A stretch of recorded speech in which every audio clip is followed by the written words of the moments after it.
Hi guys, welcome back to the channel. Today, we're diving into an unforgettable story filled with loyalty, sacrifice, revenge, and a promise that refused to die. Imagine risking your life beside your best friend on the battlefield, only to lose him in the final moments of a mission.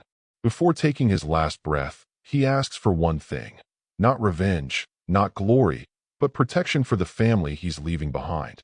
Years later, that forgotten promise is awakened by a single phone call from a frightened little girl. What follows is an emotional journey where a retired war hero faces a ruthless billionaire who believes money can buy everything, including justice. But some promises are stronger than power, and some warriors never stop fighting. Stay with me until the very end, because every chapter of this story leads to an ending you won't forget. The first rays of the morning sun stretched across the rugged mountains as the sound of helicopters echoed through the valley. Thick smoke covered the battlefield while explosions shook the ground beneath dozens of exhausted soldiers. Bullets flew in every direction, yet one man continued moving forward without hesitation. His name was Adrian Walker, captain of the elite Shadow Wolf unit, a legendary military team known for completing missions everyone else considered impossible. For more than 10 years, Adrian had dedicated every moment of his life to serving his country. He had survived ambushes, rescued hostages from terrorist camps, and led dangerous operations across countless war zones. Among his teammates, he was respected not because he was fearless, but because he never abandoned anyone behind. Every soldier under his command knew that if Captain Walker was alive, everyone would come home together. Running beside Adrian was his closest friend, Michael Carter, a cheerful and fearless Marine who had fought alongside him for nearly a decade. While Adrian was calm and serious, Michael always found a way to make everyone laugh, even in the middle of heavy gunfire. After this mission, Michael shouted while firing toward enemy positions, "I'm finally taking my daughter to the beach." Adrian smiled without taking his eyes off the battlefield. "You've been saying that for 2 years. This time I mean it. You better keep that promise." Michael laughed loudly. "I will." Neither of them realized those would become the most important words they would ever exchange. Their mission was simple on paper, but deadly in reality. A group of innocent civilians had been trapped inside a village surrounded by heavily armed militants. Intelligence suggested the enemy had planted explosives throughout the area. If the civilians weren't rescued within the next hour, hundreds of innocent lives would be lost. Adrian immediately divided his unit into 3 assault teams. Team Alpha, cover the northern entrance. Bravo, evacuate every civilian you find. Charlie, you're with me. Without hesitation, the soldiers moved into position. The battle intensified almost instantly. Machine guns roared from abandoned buildings while rockets slammed into nearby vehicles. Dust filled the air, making it almost impossible to see. Yet Adrian continued leading from the front, clearing one building after another while helping terrified families escape. Children cried. Parents screamed. Soldiers carried wounded civilians on their backs. Despite overwhelming enemy fire, the rescue operation slowly succeeded. Nearly every civilian reached the evacuation zone safely. Just as the final helicopter prepared to leave, a terrified young boy shouted from inside a collapsed school building, "My sister is still inside." Without waiting for orders, Michael sprinted toward the burning structure. "Michael!" Adrian yelled, but it was already too late. The building shook violently as another explosion ripped through its walls. Ignoring the danger, Adrian rushed after his friend. Inside, flames surrounded the hallway. Pieces of concrete continued falling from the ceiling, while thick smoke made breathing almost impossible. Together, Adrian and Michael located the trapped little girl beneath a collapsed beam. Working side by side, they lifted the heavy concrete just enough for the child to crawl free. Adrian carried the frightened girl toward the exit while Michael covered them from enemy fire. They were only a few steps away from safety. Then a single gunshot echoed across the battlefield. Michael suddenly stopped moving. His rifle slipped from his hands. A sniper's bullet had pierced his chest. "No!" Adrian shouted. He caught his friend before he collapsed onto the broken floor. The sounds of war slowly faded into the background. Michael struggled to breathe as blood stained his uniform. Instead of panicking, he reached into his pocket and pulled out a small folded piece of paper. "My family." His voice trembled. If anything happens to me." Adrian gripped his hand tightly. Don't talk like that. Michael smiled weakly. My wife, Emma, my daughter, Sophie, they'll have no one. He placed the paper into Adrian's hand. There's our old emergency number. If my family ever calls, promise me, you'll answer. Adrian's eyes filled with tears. You have my word. Michael looked directly into his friend's eyes. No matter where you are, no matter what you're doing, you'll protect them. Adrian nodded without hesitation. I swear on my life. A peaceful smile appeared on Michael's face. I knew. You'd never let me down. Moments later, his hand slowly slipped away. Captain Adrian Walker remained completely still, unable to believe the brother he had fought beside for 10 years was gone. Outside, the rescue helicopters lifted into the sky, carrying every rescued civilian to safety. The mission had been declared a success. But for Adrian, victory had never felt so painful. Days later, military officers gathered beneath gray skies as Michael Carter received full military honors. His wife Emma stood silently beside the flag-covered coffin while holding 6-year-old Sophie in her arms. The little girl didn't fully understand why everyone was crying. She only knew her father wasn't coming home. As the ceremony ended, Adrian quietly approached them. Emma forced a weak smile. Michael always said you were the brother he chose. Adrian looked down, unable to speak. Instead, he knelt before Sophie. She looked into his eyes with innocent curiosity. Are you Daddy's best friend? Adrian nodded. Yes. She reached into her tiny pocket and handed him a small friendship bracelet made from colorful strings. Daddy said heroes keep their promises. You can have this. Adrian carefully accepted the bracelet. I'll treasure it forever. The little girl smiled. You'll visit us? Adrian gently placed his hand on her head. I promise. At that moment, he believed keeping that promise would be easy. He had no idea that destiny would separate them for many years before bringing them together again under far more dangerous circumstances. 7 years passed, but Adrian Walker never forgot the promise he had made on that burning battlefield. Time changed almost everything around him, yet one memory remained untouched. Every month, he opened the small wooden box inside his office, unfolded the faded piece of paper Michael had given him, and quietly looked at the phone number written on it.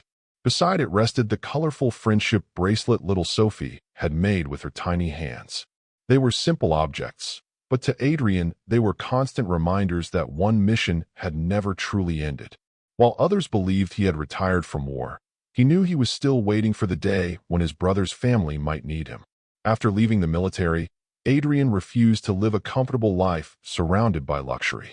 Instead, he invested every dollar he had saved into building a company called Guardian Shield International. At first, it was only a small security firm with fewer than 20 employees.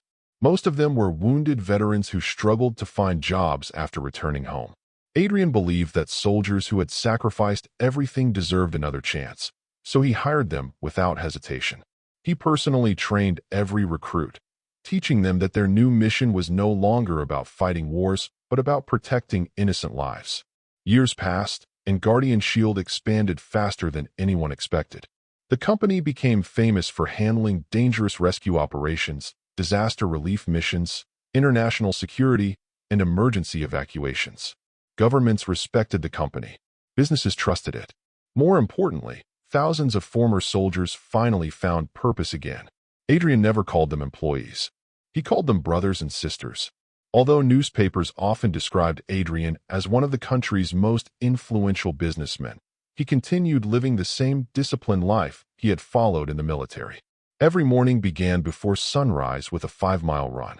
Every afternoon, he visited training facilities to encourage young recruits. Every evening, he personally reviewed reports from every Guardian Shield office across the country. Despite becoming incredibly wealthy, he still drove an ordinary black SUV instead of expensive sports cars. His office remained simple, with military photographs decorating the walls instead of luxury artwork. One rainy afternoon, Guardian Shield's headquarters buzzed with excitement.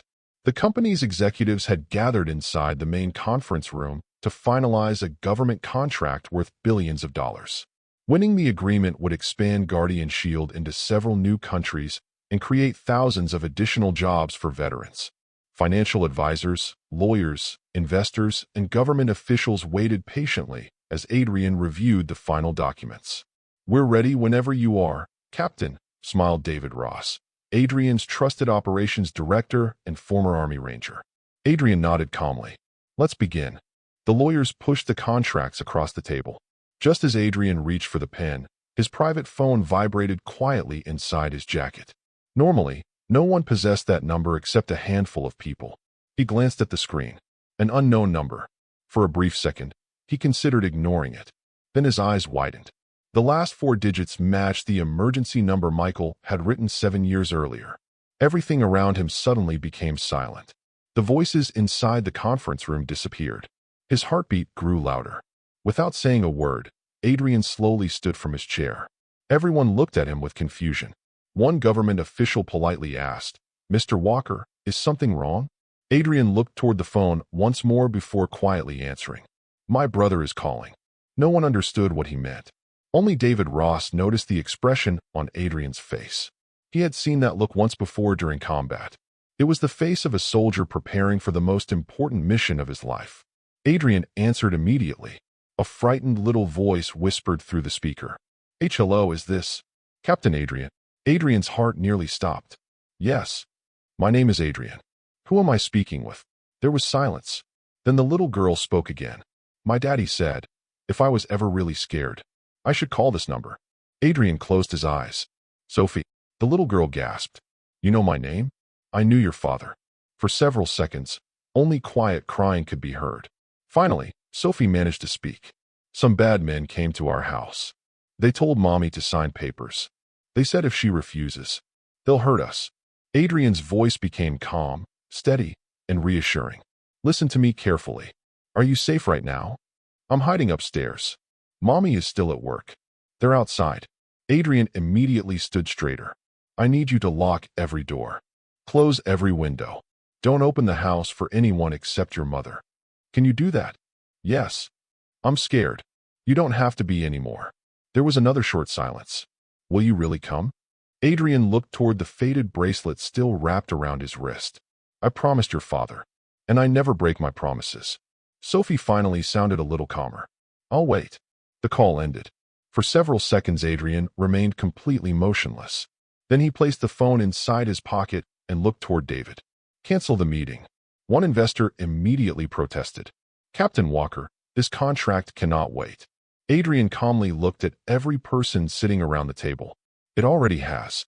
Another executive asked nervously, "Sir, where are you going?" Adrian answered with complete confidence. "To finish a mission that began 7 years ago." Without another explanation, he walked out of the conference room. David followed immediately. "What happened?" Adrian continued walking toward the elevator. Michael's daughter called. David's expression instantly changed. "So today's the day." Adrian nodded. The promise has finally come due. Within seconds, alarms quietly activated throughout Guardian Shield headquarters. Not emergency alarms. Military response alerts. Across different departments, former soldiers immediately recognized the coded message displayed on their secure devices. Operation Guardian Promise. Priority Level 1. Nobody asked questions. Nobody delayed. Pilots ran toward the rooftop helipad. Medical teams prepared emergency equipment. Intelligence officers began tracing Sophie's location. Armored vehicles rolled out of underground garages. Inside the operations center, giant digital screens lit up one after another. David looked toward the analysts. "I want satellite images. Traffic reports. Police activity. Everything."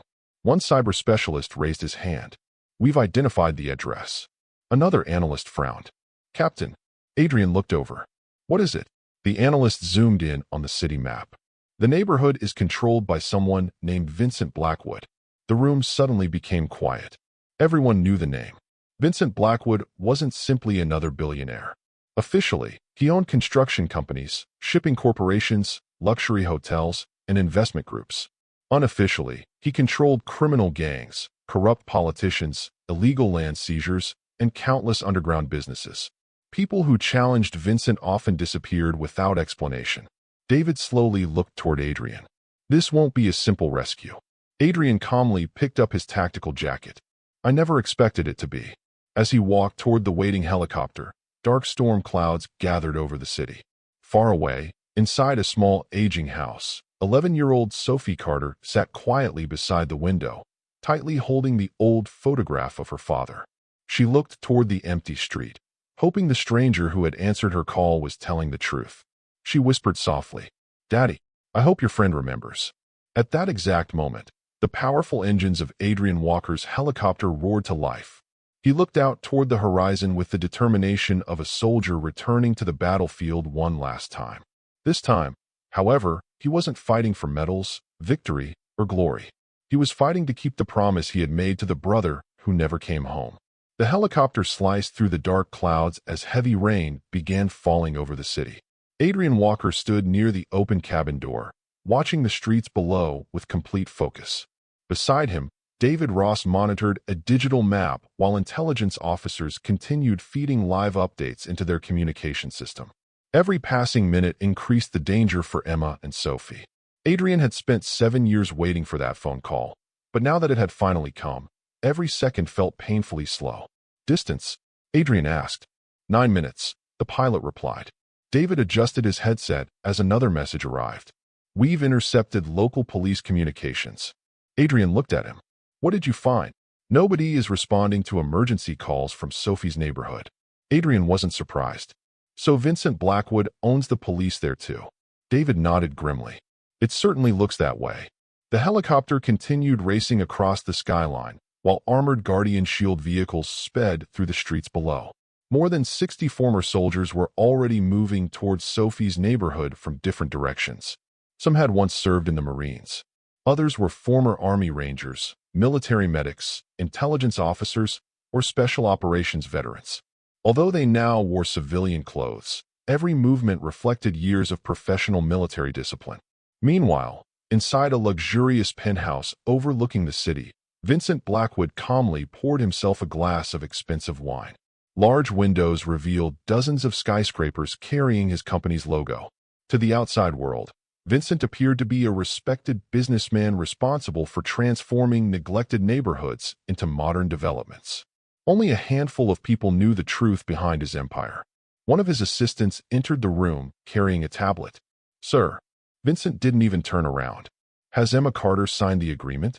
"No." Vincent sighed with disappointment. "I've offered her 3 times the market value. Why is she still refusing?" The assistant hesitated. "She says the house isn't for sale." Vincent smiled coldly. "Everyone has a price." Apparently not her. Another man entered quickly. "Sir, our team says a little girl made a phone call before they reached the house." Vincent slowly turned. "A phone call? To whom?" "We don't know." Vincent placed the wine glass on the table. "Find out."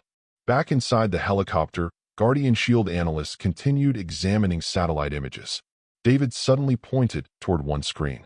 There, the image zoomed into Sophie's neighborhood. Several black SUVs surrounded the small street. More armed men stood outside Emma's house. Adrian quietly counted them. 12 outside. Probably more inside nearby buildings. David agreed. "They're blocking every entrance." Another analyst interrupted. "Captain, we've identified Vincent's field commander." A photograph appeared on the screen. Marcus Kane, former military contractor, highly trained, known for using violence to force homeowners from valuable properties. Adrian studied the file carefully. "So Vincent hired soldiers to intimidate innocent families." David nodded. "The worst kind." Adrian's expression hardened. "Men who forget their oath." Minutes later, the helicopter landed on the roof of an unfinished office building less than a mile away. The rain had become even heavier. Without wasting a second, Adrian stepped onto the rooftop. Dozens of Guardian Shield operators were already waiting. David unfolded a digital city map. "Our drones show civilians hiding inside nearby homes. We need to avoid a public firefight." Adrian looked toward the neighborhood in the distance. "We're not here for war. We're here to protect." One former Marine asked. "Rules of engagement?" Adrian answered firmly. "No unnecessary violence. No civilian casualties. And nobody fires unless absolutely necessary." Every operator nodded. That single order reminded them why they followed Adrian instead of anyone else. He had always believed the greatest victory was the one won without innocent blood being spilled. As the teams quietly moved into position, Emma Carter hurried through the rain after finishing another exhausting shift at the local hospital. She had received nearly 20 missed calls from neighbors, but her phone battery had died before she could answer. The moment she turned onto her street, her heart nearly stopped. Black SUVs blocked the road. Large men stood outside her house. Neighbors watched silently through their windows, too frightened to help. Emma immediately pushed through the crowd. "What are you doing here?" Marcus Kane smiled confidently. "Mrs. Carter, Mr. Blackwood has made his final offer." Emma glared at him. "I already told you. I'm not selling." Marcus handed her a thick folder. "You'll change your mind." Emma tore the papers in half and threw them onto the wet pavement. "My husband died protecting this country. This house is all my daughter has left of him. I'm not giving it to criminals." Marcus's smile disappeared. "You should choose your next words carefully." Emma stood between him and the front door. "I've already made my choice." Marcus slowly nodded toward his men. "Break the gate." Two men stepped forward carrying heavy metal tools. Inside the house, Sophie stood behind the curtains with tears in her eyes. She tightly hugged the old photograph of her father. Then she remembered Adrian's words. "Stay inside. Don't open the door. I'm coming." She whispered quietly. "Please hurry." Outside, the first hammer slammed against the iron gate. The loud crash echoed throughout the neighborhood. Another strike followed. The gate began bending inward. Emma desperately shouted, "Stop!" Nobody listened. The third strike shattered the lock. Just as the armed men prepared to enter the property, a powerful engine echoed through the rain. Then another, and another. Everyone turned toward the entrance of the street. 6 black armored SUVs slowly appeared through the storm. They moved in perfect formation before stopping directly between Emma's house and Vincent's men. For several seconds, nothing happened. Rain continued falling. The street remained silent. Then every vehicle door opened at exactly the same moment. Former soldiers stepped out one by one. Dark suits, communication earpieces, calm expressions, perfect discipline. Within seconds, they formed a protective line around Emma's home. Marcus Kane frowned. "Who are these people?" Nobody answered. One final black SUV rolled forward. The rear door slowly opened. A tall man wearing a simple black coat stepped onto the rain-soaked street. His eyes immediately found Emma. Then they looked toward the frightened little girl watching from the upstairs window. Without showing even the slightest fear, Adrian Walker calmly began walking toward the broken gate. Marcus stepped directly into his path. "I don't know who you are, but this is private property." Adrian stopped only a few feet away. His voice remained calm. "I'm here because someone asked for help." Marcus laughed. "You brought an army for one little girl?" Adrian looked behind him at the dozens of veterans standing silently in the rain. Then he answered with quiet confidence, "No, I brought a family." At that moment, Sophie opened the upstairs window just enough to see the stranger who had answered her call. The moment Adrian looked up, she recognized the colorful friendship bracelet wrapped around his wrist. It was the same bracelet she had made for her father's best friend 7 years ago. Tears filled her eyes as she whispered, "He really came." And for the first time since the nightmare had begun, Sophie believed she and her mother might finally be safe. For several long seconds, the only sound on the street was the steady rain falling against the pavement. Neither side moved. Adrian Walker stood calmly in front of Marcus Kane, while dozens of Guardian Shield veterans formed a silent defensive line behind him. Across the street, frightened residents watched from their windows, unable to believe that someone had finally dared to stand against Vincent Blackwood's organization. Marcus studied Adrian from head to toe before letting out a small laugh. "So you're the man she called." Adrian didn't answer. Instead, he slowly looked at the frightened faces of Emma and Sophie. Emma immediately recognized the determination in his eyes. You're Adrian Walker?" He gave a slight nod. "I'm sorry it took me so many years to meet you." Emma's eyes filled with tears. "Michael always believed you'd come. I promised him I would." Marcus interrupted impatiently. "Touching reunion. But you're standing on property that belongs to Mr. Blackwood." Adrian calmly turned toward him. "No. This house belongs to the family of a man who gave his life protecting innocent people." Marcus smirked. "Not according to the documents." David Ross stepped forward holding a thick folder. "Interesting you mentioned documents." He tossed several papers onto the hood of Marcus's SUV. "We reviewed every land record before arriving." Marcus glanced down. His expression changed. Guardian Shield's legal team had already uncovered multiple forged signatures, fake ownership transfers, and illegal redevelopment permits connected to Blackwood Corporation. David folded his arms. Your paperwork is fraudulent. Marcus quickly regained his confidence. Legal arguments don't scare me. They don't have to, Adrian replied. The truth will. Marcus slowly pulled out his phone and made a call. Only a few words were spoken. We've got visitors. We need more people. The line disconnected. Adrian wasn't surprised. If you're calling Vincent Blackwood, tell him I'm waiting. Marcus smiled coldly. He already knows.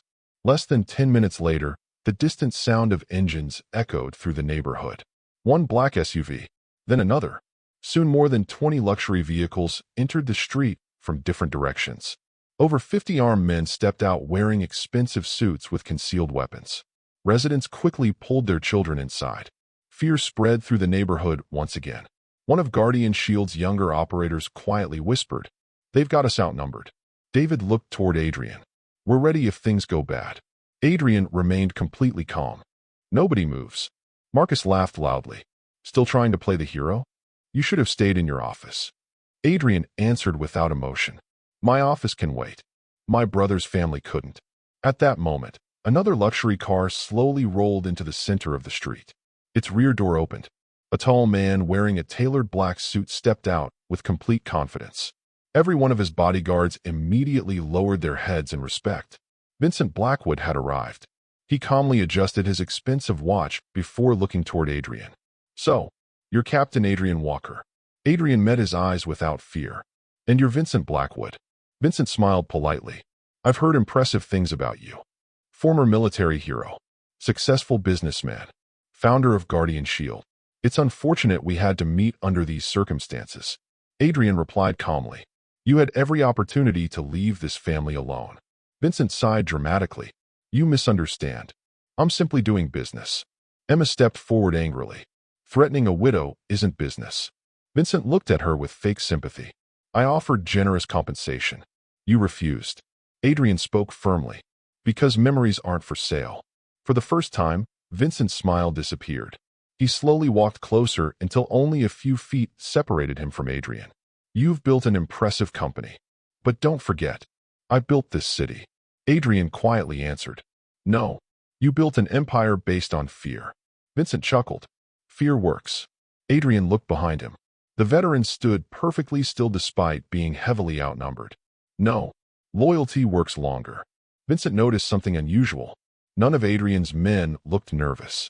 No one argued. No one panicked. Every former soldier trusted Adrian completely. That kind of loyalty couldn't be bought. One of Vincent's advisors leaned toward him and whispered, "Sir, I've been checking Guardian Shield. Most of these men served in elite military units." Vincent frowned. "So, they're not ordinary security guards. They're combat veterans." Another advisor added quietly, "And more vehicles are approaching." Vincent looked down the street. More Guardian Shield convoys continued arriving, not carrying weapons, carrying doctors, lawyers, engineers, volunteer veterans. Some even brought food and blankets for frightened neighborhood families. Residents stared in disbelief. Instead of preparing for violence, they were helping people. Children received hot meals. Elderly neighbors were offered medical checkups. Volunteers repaired the broken front gate that Marcus's men had destroyed only minutes earlier. Emma watched everything with tears in her eyes. "They're helping everyone." David smiled. "Captain says protecting one family means protecting the whole neighborhood." Meanwhile, Sophie slowly walked outside for the first time that day. She looked at Adrian with nervous curiosity. "You remembered." Adrian knelt until he was at her eye level. "I told your father I'd come." Sophie reached into her pocket and carefully pulled out a faded photograph. It showed Michael and Adrian smiling together in military uniforms many years earlier. "Daddy kept this." Adrian gently accepted the picture. For several moments, he couldn't speak. The memories came rushing back. Training together, laughing together, fighting side by side, making promises that neither of them imagined would shape the rest of their lives. He slowly handed the photograph back. "Your father was the bravest man I ever knew." Sophie smiled through her tears. "He always said the same thing about you." Before Adrian could answer, one of Guardian Shield's intelligence officers hurried toward David carrying a tablet. "Captain, we've found something." David looked at the screen. His face immediately became serious. "What is it?" The officer lowered his voice. Our cyber team hacked into Blackwood Corporation's public records. They've discovered dozens of suspicious redevelopment projects. Families disappeared after refusing to sell. Several witnesses were bribed. There are also secret payments to local officials. David quietly handed the tablet to Adrian. Adrian studied the evidence carefully. Then he looked directly at Vincent. This isn't about one house. Vincent's confident expression faded slightly. Adrian closed the tablet. You've been stealing from innocent families for years. The street fell completely silent. Everyone realized this confrontation had just become much bigger than a dispute over one small home. It was now the beginning of a war between a man who protected promises and another who built his empire by breaking them. A heavy silence settled over the neighborhood after Adrian exposed the evidence against Vincent Blackwood. Even the rain had begun to slow, as if the city itself was waiting to see what would happen next. The frightened residents stood behind their windows, watching two powerful men face each other. One had built his influence through intimidation and corruption.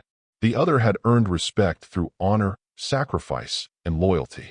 Neither of them intended to step back. Vincent calmly adjusted the cuff of his expensive suit before speaking. You've done your homework. Adrian folded his arms. I always prepare before entering a battlefield. Vincent smiled. This isn't a battlefield, Captain. It's business. Adrian shook his head. No. When innocent families are threatened, when children live in fear, and when corruption replaces justice, it becomes a battlefield.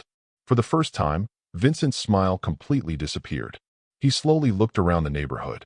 You think you've won because you embarrassed my men? Adrian answered quietly. I haven't even started. David Ross stepped forward carrying another secure tablet.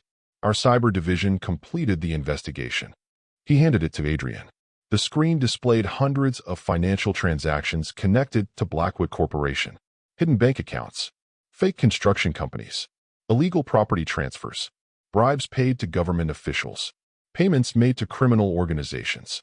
Even Guardian Shield's experienced intelligence officers were surprised by the amount of evidence. David spoke calmly. Every transfer has been verified. Every document has multiple backups. Vincent looked completely unfazed. You assume papers can destroy me. Adrian replied. No, your own actions will. At that exact moment, one of Vincent's lawyers rushed toward him. Sir, we have another problem. Vincent frowned. What now? The media. They've arrived.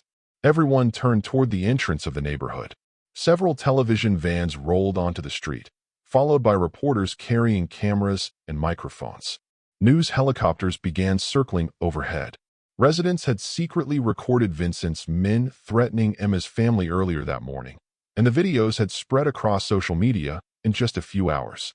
Millions of people were now watching the confrontation live. The lead reporter spoke directly into the camera.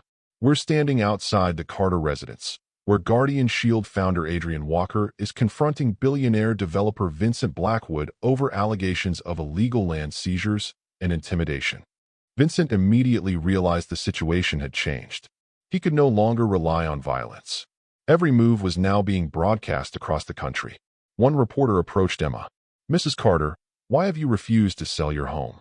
Emma looked toward the small house behind her. My husband died serving this country. He built this home with his own hands. My daughter learned to walk here. He planted every tree in our yard. No amount of money can replace those memories. The crowd watching nearby quietly applauded. Another reporter turned toward Adrian. Captain Walker, are you personally involved because of your friendship with Michael Carter? Adrian nodded. Yes. I made him a promise. And a promise means nothing if you only keep it when it's convenient. His answer immediately spread across every major news channel. Thousands of veterans watching from different parts of the country recognized the military values behind those words. Inside Guardian Shield headquarters, phones began ringing nonstop. The communications center struggled to answer every call. One operator looked up in amazement. Captain, we've received over 3,000 messages. David looked surprised. Complaints. The operator smiled. No. Volunteers. Doctors offered free medical care. Retired judges offered legal assistance. Former military engineers volunteered to rebuild damaged homes. Business owners donated food, clothing, and construction materials. Hundreds of veterans simply wrote the same sentence. Tell Captain Walker we're ready. David quietly showed Adrian the messages. Adrian reads several before placing the tablet aside. They're not coming for me. They're coming for Michael. Emma wiped away another tear. After all these years, they still remember him. Adrian looked toward the veterans standing beside Guardian Shield vehicles. A soldier is never forgotten. Meanwhile, Vincent's chief of security hurried toward him once again. Sir, our people are becoming nervous. Vincent frowned. Why? They recognized some of Guardian Shield's operators. Several of Vincent's hired guards had once served in the military themselves. They quietly whispered among each other. That man trained special forces. I served with him overseas. Captain Walker saved my cousin during the border conflict. Another guard slowly lowered his weapon. I didn't sign up to threaten widows. One by one, more guards stepped backward. None of them wanted to fight former soldiers who were protecting a fallen brother's family. Vincent immediately noticed their hesitation. He angrily shouted, Stand your ground. Nobody moved. Fear had controlled them for years. Respect was beginning to replace it. David leaned closer to Adrian. His men are losing confidence. Adrian answered calmly. They're remembering who they used to be. Suddenly, another Guardian Shield intelligence officer arrived, carrying an encrypted folder. Captain, we found the reason Vincent wants this property so badly. Adrian looked at the file. The officer displayed a detailed city redevelopment map. Emma's small house stood directly in the center of an enormous commercial project worth billions of dollars. Without her property, the entire project would legally collapse. David looked at the map in disbelief. So that's it. This was never about the house. It was about the land beneath it. Emma stared at the documents with shock. All this, because of one piece of land. The officer nodded. Your home is the final obstacle preventing Blackwood's biggest project. Adrian slowly looked toward Vincent. So you destroyed families, threatened children, and corrupted officials. For money. Vincent finally answered honestly. You call it greed. I call it ambition. Adrian shook his head. No. Ambition builds. Greed destroys. The words echoed across the silent neighborhood. Even Vincent's own advisors lowered their eyes. For the first time since arriving, Vincent Blackwood realized something he had never experienced before. He wasn't fighting against one man. He was facing the loyalty of an entire community that refused to abandon one of its own. And deep inside, he understood that defeating people united by honor would be far more difficult than buying people driven by fear. The atmosphere in the neighborhood changed completely after the truth about Emma Carter's property became public. People no longer saw it as a simple dispute between a wealthy businessman and a widow. They now understood that one small house stood between Vincent Blackwood and a billion-dollar empire built on corruption. Television crews continued broadcasting live, while thousands of viewers watched from across the country. For the first time in years, Vincent found himself standing under the spotlight instead of hiding behind expensive lawyers and powerful connections. Vincent slowly looked at Adrian Walker with an expression that revealed neither fear nor anger. Instead, he smiled. I underestimated you. Adrian replied calmly. You underestimated loyalty. Vincent clasped his hands behind his back and took a few slow steps across the wet street. Tell me something, Captain. You built Guardian Shield by helping veterans. Why risk everything for one family? Adrian answered without hesitation. Because to us, they're not one family. They're our family. The veterans standing behind Adrian quietly nodded. Those simple words reminded every former soldier why they had joined Guardian Shield in the first place. They had not come for money. They had come because no soldier's family should ever stand alone. Vincent looked toward his own men. Interesting. I pay people. You inspire them. Adrian remained silent. Vincent continued. But inspiration doesn't stop governments. It doesn't stop banks. It doesn't stop power. He snapped his fingers. Within seconds, several luxury cars arrived carrying lawyers, city officials, and government inspectors. One senior inspector stepped forward holding official-looking documents. Captain Walker, by order of the City Development Authority, Guardian Shield is instructed to leave this property immediately.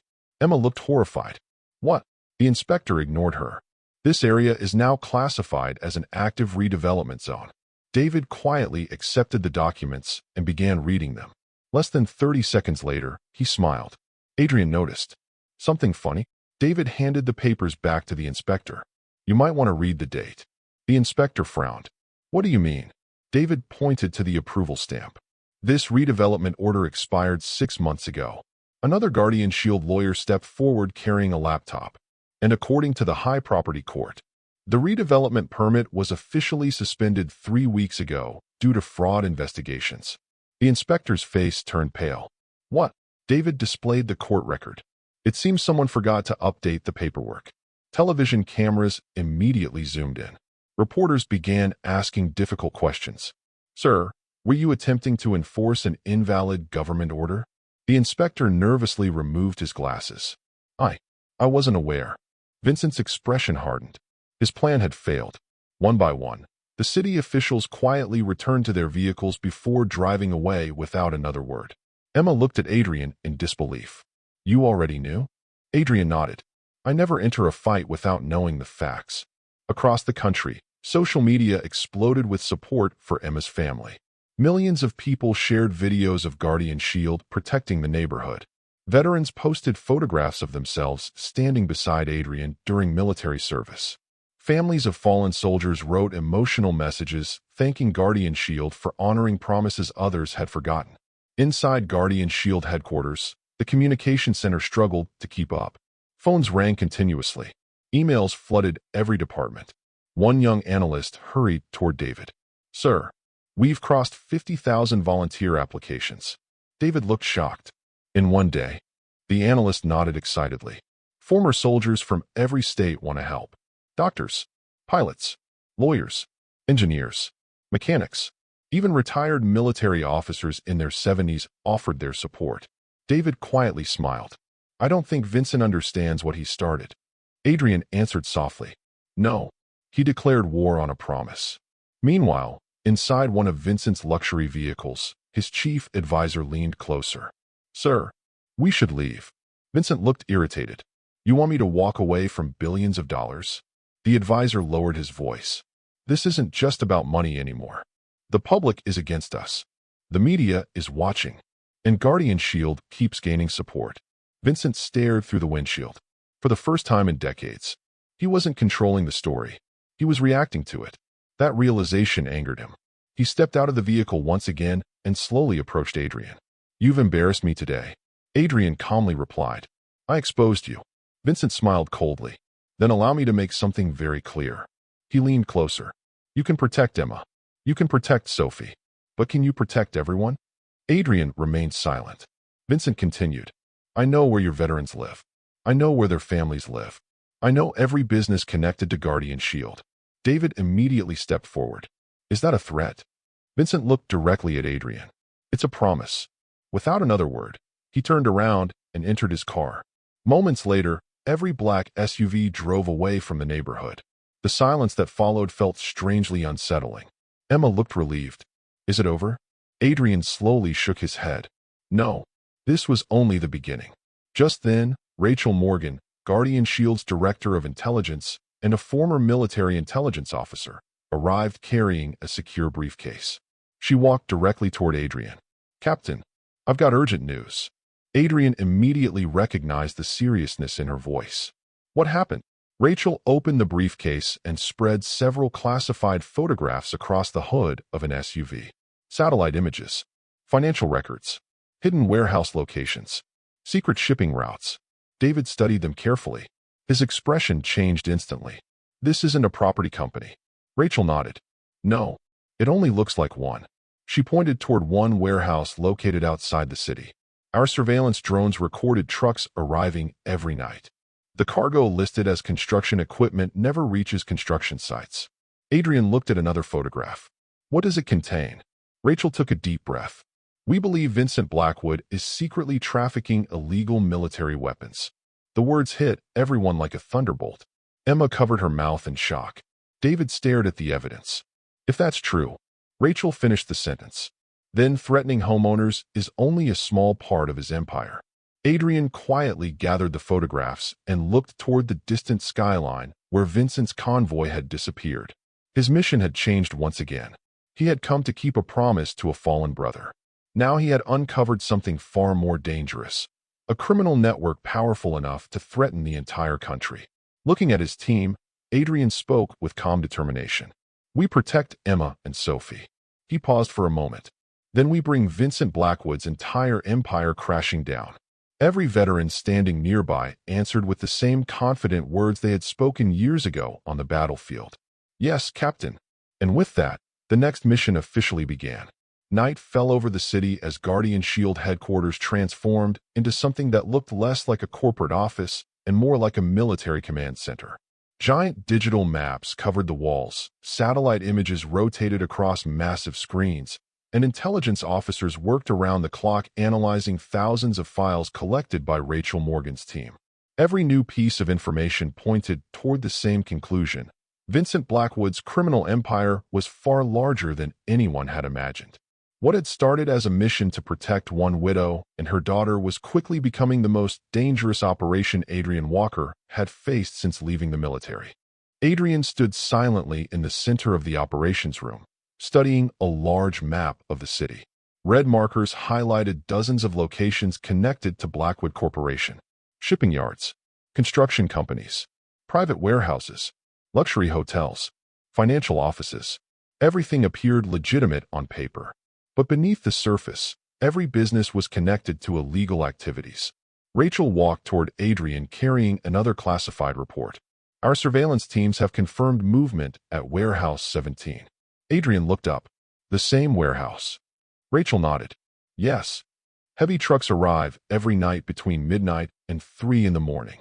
They enter completely loaded. They leave completely empty. David Ross folded his arms. Construction materials don't disappear in 3 hours. Rachel changed the screen. Thermal images appeared. The scanners detected hundreds of heat signatures inside. Marcus, a former Special Forces officer who now led Guardian Shield's tactical division, studied the images carefully. Too many for ordinary workers. Rachel nodded. We also identified armed patrols carrying military-grade rifles. David frowned. A businessman doesn't need soldiers guarding a warehouse. Adrian quietly replied, unless he's hiding something worth killing for. Another intelligence analyst rushed into the room. Captain, we intercepted encrypted radio communications. He connected his laptop to the main screen. The recorded voices filled the room. Shipment arrives tonight. Double the security. No mistakes. Mr. Blackwood wants everything moved before sunrise. Rachel paused the recording. They know someone's watching. Adrian remained calm. They're nervous. David looked at him. What are you thinking? Adrian walked toward the city map. We need proof. Rachel immediately understood. You want to go inside? Marcus quickly shook his head. Absolutely not. It's heavily guarded. They'll expect us. Adrian smiled slightly. They're expecting an attack. They're not expecting a delivery. The room became silent. David looked at Adrian. You already have a plan. Adrian pointed toward one of the supply routes leading into the warehouse. Every night, Blackwood receives fuel deliveries from a private logistics company. Rachel enlarged the route. Our investigation shows one truck always arrives exactly at 1:15 a.m. Adrian nodded. We replaced that truck. Marcus looked at him with concern. You want to infiltrate the warehouse disguised as drivers? Exactly. Rachel crossed her arms. Too risky. If they recognize you, you'll never make it out. Adrian looked around the room. Nobody else goes. Marcus immediately objected. Not happening. If you're going, I'm going too. David smiled. I knew you'd say that. Rachel sighed before shaking her head. Then I'm coming. Adrian looked directly at her. No. You'll coordinate the mission from headquarters. Rachel frowned. I've gone undercover before, and I need my best intelligence officer outside. She remained silent for a moment before finally nodding. Fine. But the moment something goes wrong, I'm pulling you out. Adrian smiled. That's why I trust you.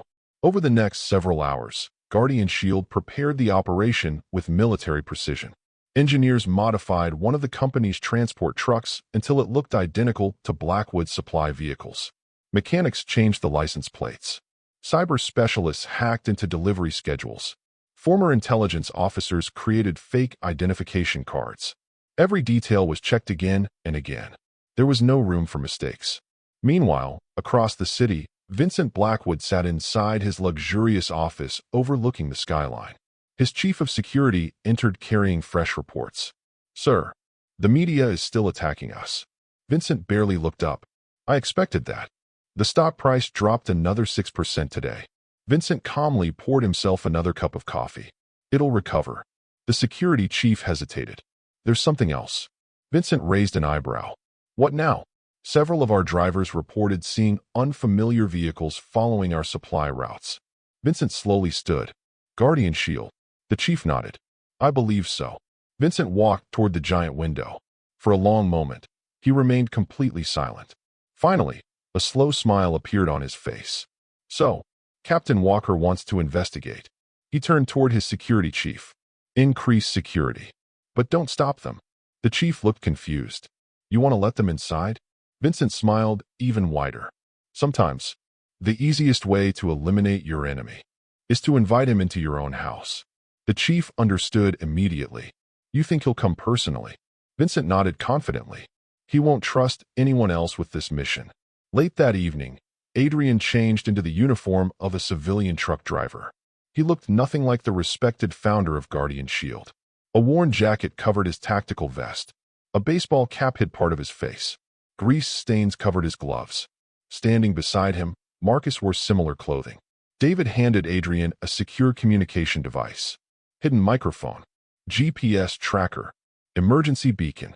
Rachel adjusted Adrian's earpiece one final time. If your heartbeat spikes, we'll know. Adrian smiled. Try not to worry. Rachel looked directly into his eyes. I've worked with you long enough. That's impossible.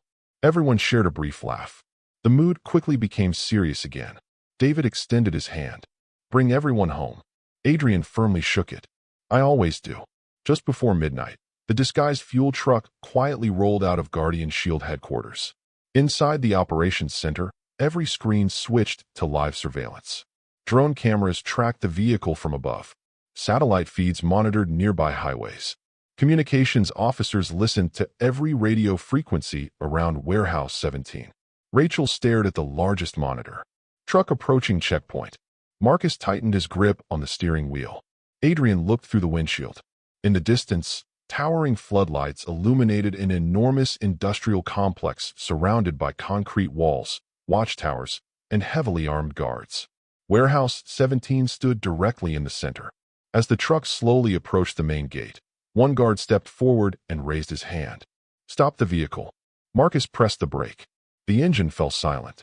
Another guard walked toward Adrian's window. Identification. Adrian calmly handed over the forged delivery papers.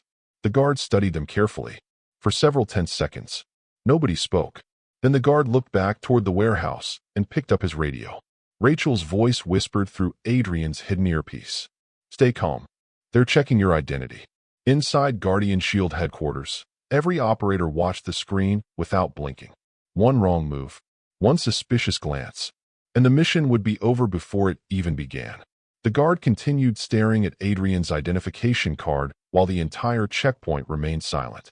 Bright floodlights reflected off the rain-soaked pavement, making every passing second feel even longer. Inside Guardian Shield headquarters, Rachel Morgan and the intelligence team watched the live drone feed without speaking. Every operator knew that if the forged identity failed, Adrian and Marcus would be surrounded before they even crossed the front gate. The guard narrowed his eyes. You're late. Adrian didn't hesitate. There was an accident on Highway 9. The police blocked traffic for almost an hour. The guard looked unconvinced. What kind of accident? Adrian answered immediately. Fuel tanker collision. One lane caught fire. For a brief moment, the guard remained silent before speaking into his radio. Control, verify delivery, truck, Delta 12. Everyone inside Guardian Shield headquarters held their breath. Rachel rapidly typed across her keyboard. Come on. Within seconds, Guardian Shield cyber team intercepted the warehouse's computer system and replaced the original delivery schedule with Adrian's forged information. A green notification appeared on the guard's monitor. Delivery confirmed. The guard returned Adrian's identification card. Proceed. The massive steel gate slowly opened. Marcus gently pressed the accelerator. The truck rolled inside Warehouse 17. As the gate closed behind them, Adrian quietly whispered, We're in. Rachel finally exhaled. Good work. But don't celebrate yet. The hardest part starts now. The warehouse complex was much larger than anyone had expected. Towering storage buildings stretched across several acres, connected by concrete roads and surrounded by armed patrols. Surveillance cameras rotated continuously, while security towers overlooked every corner of the compound. Marcus looked around carefully. This place looks more like a military base. Adrian nodded. That's because it is. They parked beside a loading dock where dozens of workers wearing black uniforms unloaded large steel containers. At first glance, everything appeared ordinary. Boxes were labeled as industrial generators, construction equipment, and electrical supplies. But Adrian immediately noticed something unusual. Every crate carried military-style serial numbers instead of commercial shipping labels. He quietly activated the hidden camera inside his jacket. Rachel, record everything. Her voice came through the earpiece. Already receiving live video. Inside headquarters, intelligence analysts zoomed in on every frame. One weapons specialist suddenly stood up. Captain, I recognize those serial numbers. Rachel looked over. What are they? They belong to military-grade missile guidance systems. The room fell silent. David stared at the monitor. Construction equipment? The analyst shook his head. Not even close. Those crates contain advanced weapons technology. Meanwhile, Adrian and Marcus continued unloading fuel barrels while secretly observing the warehouse. Several forklifts transported heavy containers toward an underground freight elevator hidden beneath the main building. Marcus quietly whispered, "They're taking everything below ground." Adrian nodded. "We need to follow them." Just then, a familiar voice echoed across the warehouse. "I knew you'd come." Adrian slowly turned around. Standing on the second-floor balcony, dressed in another perfectly tailored black suit, was Vincent Blackwood. He slowly applauded. "I must admit, your disguise was impressive." Marcus immediately reached for the concealed pistol beneath his jacket. Adrian gently stopped him. "Not yet." Vincent smiled. "You really thought you could enter my warehouse without me noticing?" Adrian looked up calmly. "I came for answers." Vincent laughed. "No. You came because you couldn't resist keeping your promise." He pressed a small remote control. Suddenly, massive steel doors slammed shut across the warehouse. The exits locked automatically. Red warning lights began flashing. Armed guards poured out from hidden rooms on every side. Within seconds, Adrian and Marcus found themselves surrounded by more than 80 heavily armed mercenaries. Back at Guardian Shield headquarters, every alarm activated simultaneously. Rachel looked at the tactical display. "They're trapped." David clenched his fists. "Deploy every available unit." Rachel immediately shook her head. "We can't. They're inside a sealed compound." Marcus slowly looked around the warehouse. "They've been expecting us all along." Vincent calmly descended the metal staircase until he stood only a few meters away. "I've spent my entire life planning for every possibility. You should know better than anyone. The battlefield always belongs to the person who prepares first." Adrian answered quietly. "I agree." Vincent smiled confidently. "Then today, I win." Adrian looked directly into his eyes. "Are you sure about that?" Vincent frowned. "What do you mean?" Adrian pressed the button on his wristwatch.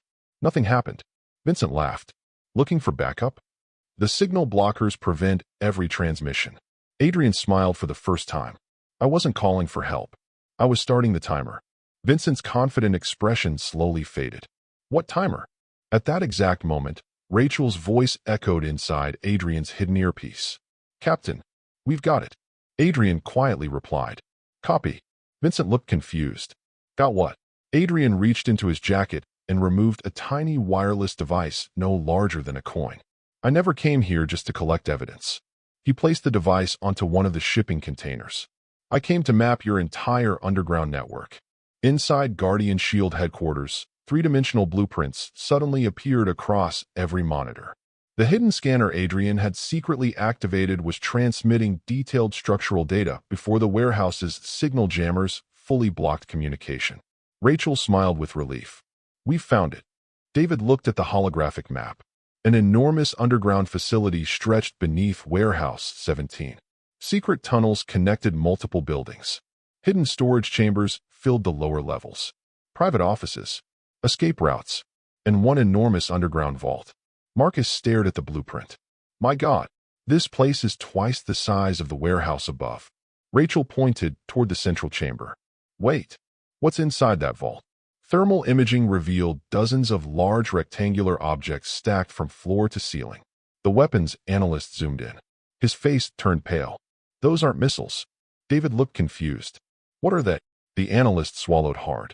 If I'm right, that's enough illegal military equipment to arm an entire private army. Back inside the warehouse, Vincent noticed Adrian's calm expression hadn't changed. For the first time that night, he began to wonder if perhaps he had underestimated the former captain once again. Neither man realized that the next few minutes would decide not only the fate of Emma and Sophie, but the future of Vincent Blackwood's entire criminal empire. The atmosphere inside Warehouse 17 grew heavier with every passing second. Red emergency lights flashed across the massive steel walls while more than 80 armed mercenaries surrounded Adrian Walker and Marcus from every direction.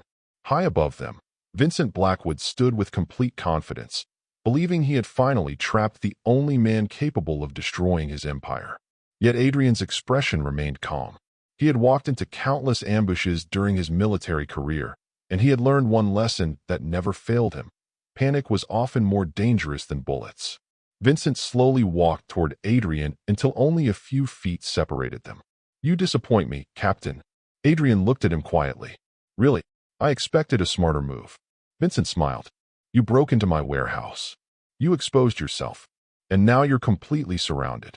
Marcus glanced at the dozens of rifles pointed toward them. "I'll admit, the odds aren't exactly in our favor." Adrian smiled faintly. "I've seen worse." Vincent laughed. "I believe that.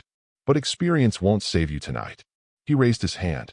Every mercenary immediately aimed their weapons.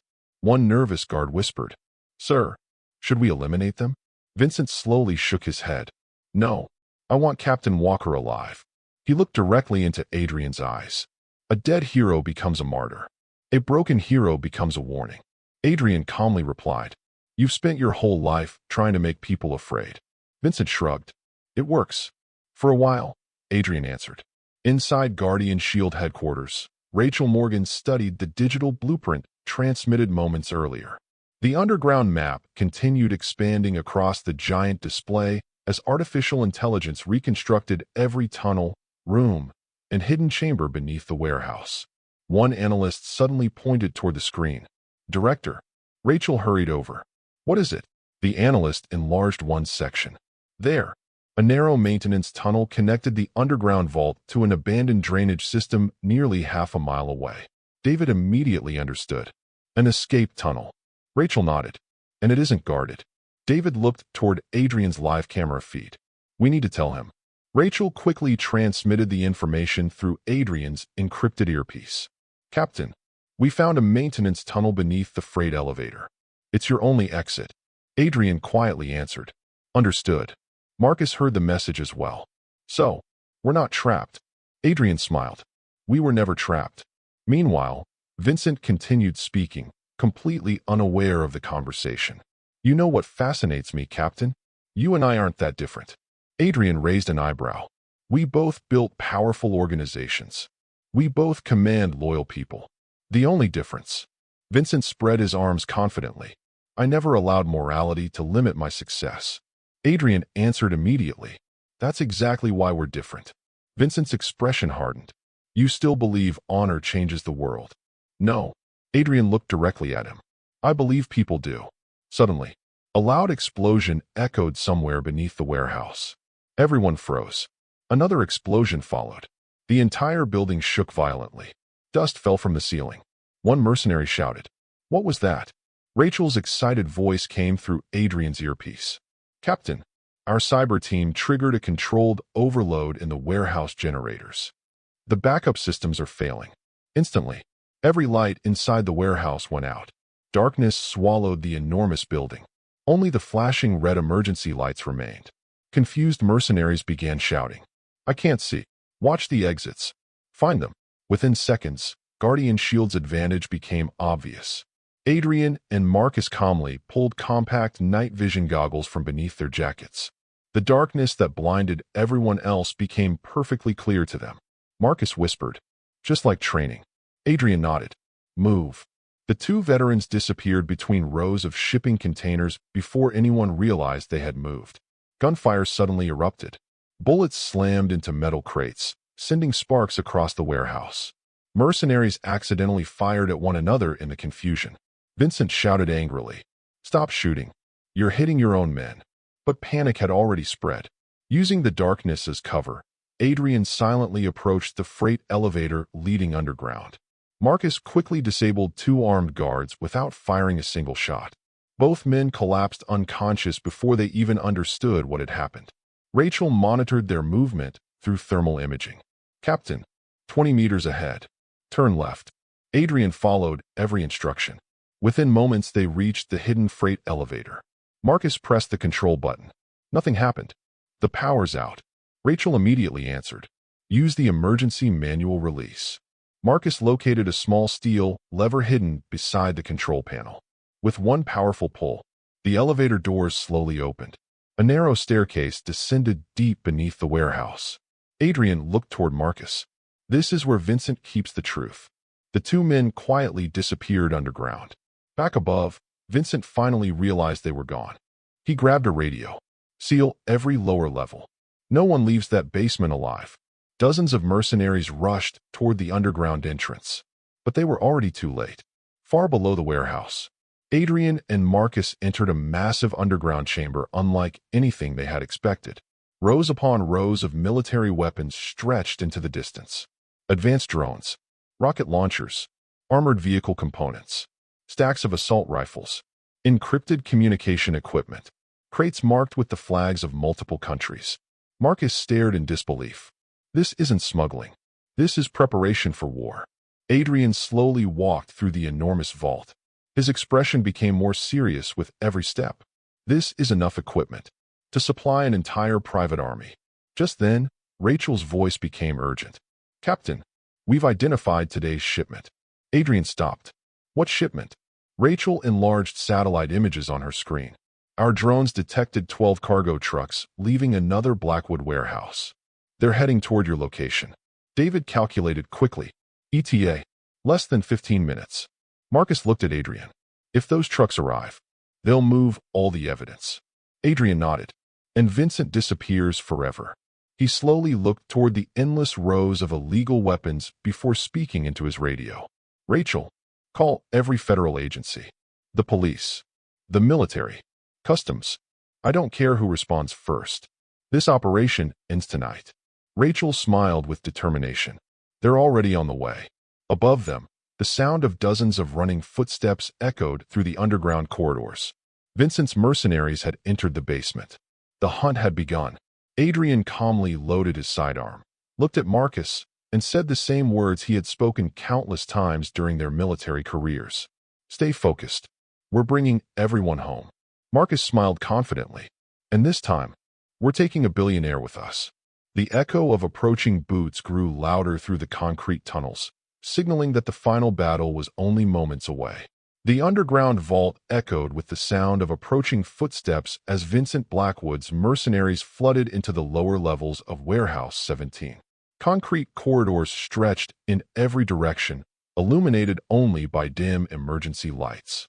The massive underground facility had become a maze of shadows, weapons, and danger. Yet Adrian Walker remained calm. Years of military service had taught him that the final stage of any mission was always the most dangerous.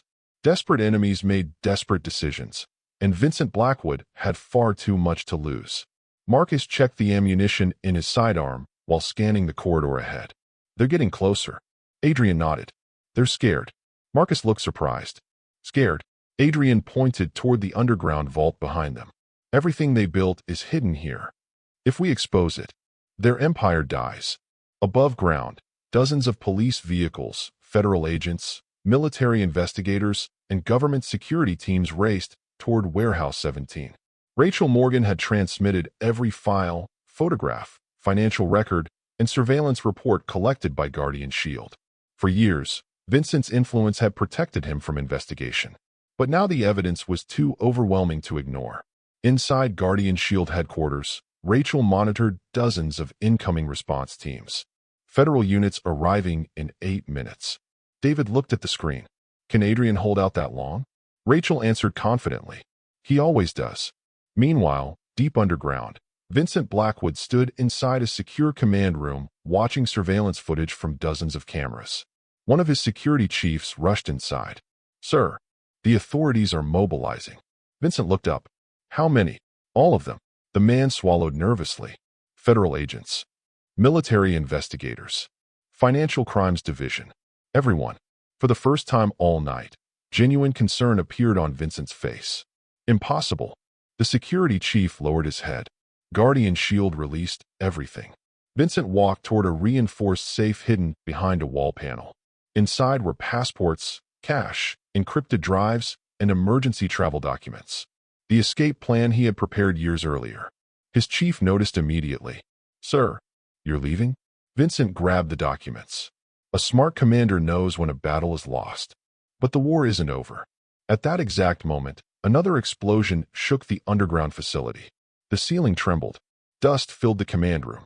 One monitor suddenly displayed Adrian Walker moving through a nearby corridor. Vincent stared at the screen. Then a cold smile appeared. "Perhaps I should say goodbye first." Back inside the underground tunnels, Adrian and Marcus continued documenting the enormous weapon stockpile. Hidden cameras recorded every crate, every serial number, every shipment record, every piece of evidence. Suddenly Rachel's voice came through the earpiece. "Captain, we found Vincent." Adrian stopped walking. Location. Rachel highlighted a section of the digital map. "Private command center. 300 feet east of your position." Marcus smiled. "Looks like the king finally left his castle." Adrian immediately changed direction. "Let's go." The two veterans moved through the maze-like tunnels with military precision. Mercenaries occasionally appeared from side corridors, but most surrendered once they realized authorities were surrounding the facility. Others simply dropped their weapons and fled. Vincent's empire was collapsing faster than anyone expected. Loyalty purchased with money disappeared the moment defeat arrived. Meanwhile, loyalty built through honor remained unshaken. Minutes later, Adrian reached a massive steel security door. Rachel's voice returned. "That's it. Vincent is inside." Marcus looked at Adrian. "You want the honors?" Adrian smiled slightly. "I think we've both earned them." Using emergency breaching tools found inside the warehouse, they forced the door open. The heavy steel entrance slowly swung inward. The command center beyond was empty.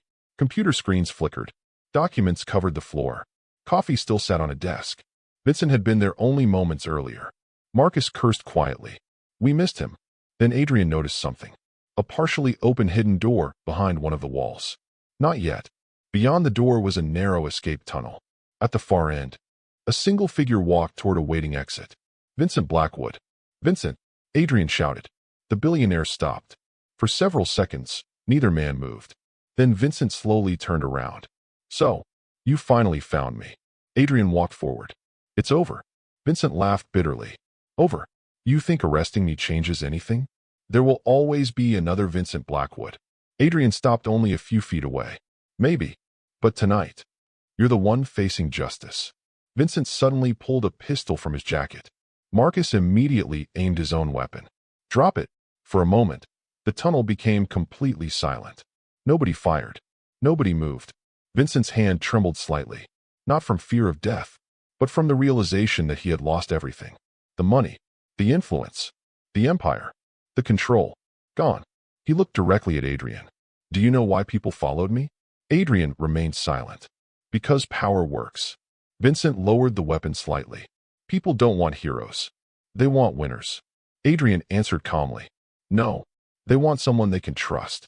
The words hit harder than any bullet. Because deep down, Vincent knew they were true. His followers had obeyed him, but none had stood beside him. Not when everything collapsed. Not when he needed them most. Meanwhile, Adrian had an entire army of veterans, friends, and ordinary citizens willing to stand with him.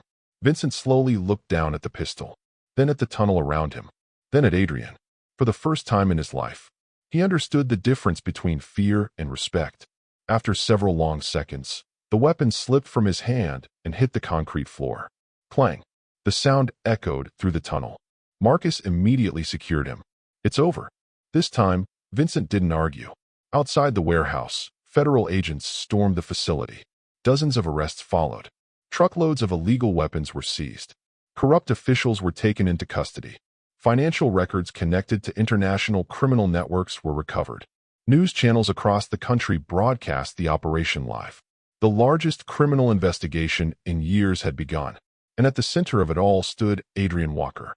Not because he wanted fame, not because he wanted revenge, but because 7 years earlier, on a battlefield covered in smoke and fire, he had made a promise to a dying friend. A promise that had finally been kept. Yet as dawn began to rise over the city, Adrian knew one final chapter still remained. He still had to return to Emma and Sophie, and finally tell them that Michael Carter's fight was over. The first light of dawn slowly spread across the city as the flashing red and blue lights of police vehicles illuminated the entrance to Warehouse 17. The long night had finally come to an end. Federal agents escorted dozens of handcuffed mercenaries into armored transport trucks, while investigators carefully documented every crate of illegal weapons hidden beneath the warehouse. News helicopters hovered overhead, broadcasting the operation live across the country. For millions of viewers, it was the story of a billionaire's downfall. But for Adrian Walker, it was something far more personal. It was the final chapter of a promise he had made to a dying brother 7 years earlier. Vincent Blackwood walked silently between two federal agents. Gone was the confident billionaire who believed money could buy everything. His expensive suit was stained with dust from the underground tunnels. His head remained lowered. Hundreds of cameras flashed as reporters shouted questions. "Mr. Blackwood, did you order illegal land seizures? Are the weapons yours? Do you have anything to say to the families you threatened?" Vincent didn't answer a single question.